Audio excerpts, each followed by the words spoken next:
अब आता है actus non facet reum nisi mens rea, actus reus and mens rea. Okay, so if you have studied this subject Indian Penal Code, so you are aware of these maxims, these legal maxims, that is actus non facet reum nisi mens rea, that is actus reus and mens rea. So मैं ये जानना चाहती हूँ आपसे कि क्या एक simple meaning में पूछूं एक्टिस रियस का मतलब क्या होता है और मेंस रिया का मतलब क्या होता है, बिकॉज ये ऐसे मैगजीन्स हैं जो कि हमें अच्छे से पता है। अगर हम इंडियन पीनल कोड स्टार्ट करते हैं पढ़ना तो ये दो मैगजीन ऐसी होती है जो हम सबसे पहले पढ़ते हैं एंड इनका मीनिंग बहुत ज़्यादा सिंपल होता है। चलिए, if you don't know I will tell you, because these magazine are my favourite and actually यही मुझे याद थी। सो चलिए, I will tell you about actus reus. What is actus reus? These magazines are like, you know, components of criminal law. मतलब these are the basis of criminal law. I studied somewhere or I have heard somewhere that actus reus and mens rea both are the main components of criminal law. It is the main base of the criminal law. Without these magazines, criminal law is nothing. So let's come to discuss about the magazines. Okay. The state of mind that leads to such an act is no.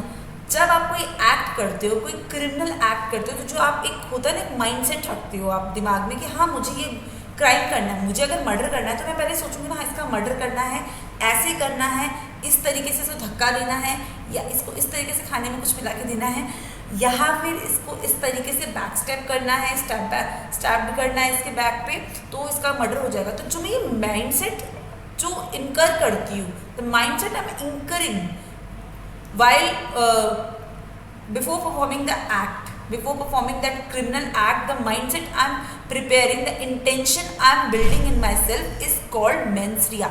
So it's very simple. What is mens rea?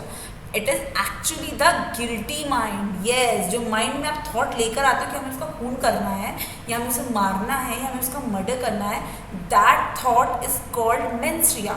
Actually ये बहुत relevant है हमारी life से। अगर आपका कोई guilty intention नहीं बनेगा तो आप ऑब्वियसली एक्ट कैसे करोगे? अगर एक्ट नहीं करोगे तो क्राइम नहीं होगा। तो जो गिल्टी इंटेंशन होता है, गिल्टी माइंडसेट होता है किसी भी क्रिमिनल एक्ट को करने का, उसको कहते हैं mens rea. As simple as that. And actus non facet nisi mens rea, the magazine clarify the application of mens rea in criminal law. Okay, अब मैं आपको कुछ और मीनिंग्स बताती हूँ इन्हीं का ही। देखो, जो अनलॉफुल एक्ट आप करते हो, अब देखो माइंडसेट हमने कर लिया, अब जब तक हम कुछ करेंगे भी नहीं तो भी कुछ नहीं होगा, तो ये दोनों आपस में इंटरलिंक्ड हैं, तभी तो उसका नाम है एक्टिस नॉन फेसिट रियम नीजी मेंसिट रिया। दोनों आपस में इंटरलिंक्ड है। पहले गिल्टी माइंड बनेगा, दैट इज मेंस रिया, फिर एक्ट होगा, उसे बोलेंगे एक्टिस रियस। सो एक्टिस रियस का मतलब होता है अनलॉफुल एक्ट, किसी एक्ट को अनलॉफुली करना, कोई क्राइम कमिट करना, दैट इज एक्टिस रियस। और without mens rea and actus reus, no criminal course of conduct gonna be happen, or no criminal conduct gonna take place. Okay, so we'll discuss some more magazine like actus legis non nemi facet injurium. So अब हम actus non facet reum nisi mens reum sorry, and हमने जो पढ़ा था actus legis remini facet injurium in previous video जो मैंने आपको बताया था कि कोई भी लॉ का एक्ट किसी भी पर्सन को इंजरी क्रिएट नहीं करता है, ना ही वो एक्ट जो होता है वो प्रिजुडाइज होता है। तो ये जो मैगजीन्स मैंने आपको बताई हैं, इनको डिटेल में पढ़िए, इन्हें डिटेल में और अच्छे से समझिए, मैं और कोशिश करूँगी इन्हें बताने की। So you have to know the proper legal magazine, because legal magazine are the basic and the main component of the law.